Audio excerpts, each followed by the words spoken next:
آج بہت سے لوگ پوچھتے ہیں کہ دن 10واں اور رات 11ویں کی فضیلت کیا ہے، اس کا مقام و مرتبہ کیا ہے، اس کی تاریخ اسلام میں حیثیت کیا ہے۔ تاریخ کی کتابوں میں میں نے جو موتی چنے ہیں وہ میں آج آپ سب کے سامنے پیش کرتا ہوں، بس آپ ویڈیو کے آخر تک جڑے رہیے گا۔ حضرت جی قلم قدرت پیدا ہوا، دن 10واں رات 11ویں لوح محفوظ کو تخلیق کیا گیا، دن 10واں رات 11ویں قلم قدرت نے لوح محفوظ پر تقدیر کو لکھا، دن 10واں رات 11ویں سورج کو روشنی ملی، دن 10واں رات 11ویں چاند کو چاندنی ملی، دن 10واں رات 11ویں ستاروں کو تبانی ملی، دن 10واں رات 11ویں آدم کو زندگانی ملی، دن 10واں رات 11ویں نوح کو عمر جاودانی ملی، دن 10واں رات 11ویں پانی کو روانی ملی،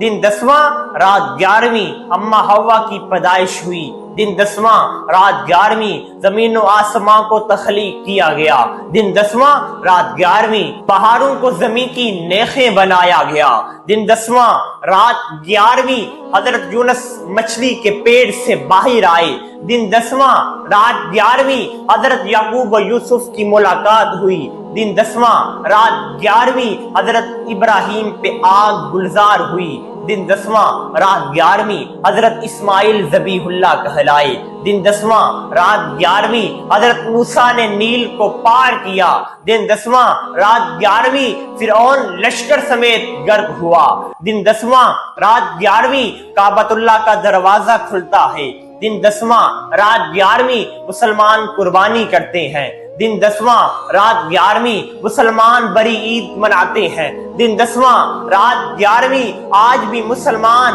حج کو جاتے ہیں، دن 10واں رات 11ویں امام حسین علیہ السلام نے جام شہادت نوش کیا، دن 10واں رات 11ویں اور غوث آدم کے مرید لنگر پکا کر غریبوں میں تقسیم کرتے ہیں، دن 10واں رات 11ویں۔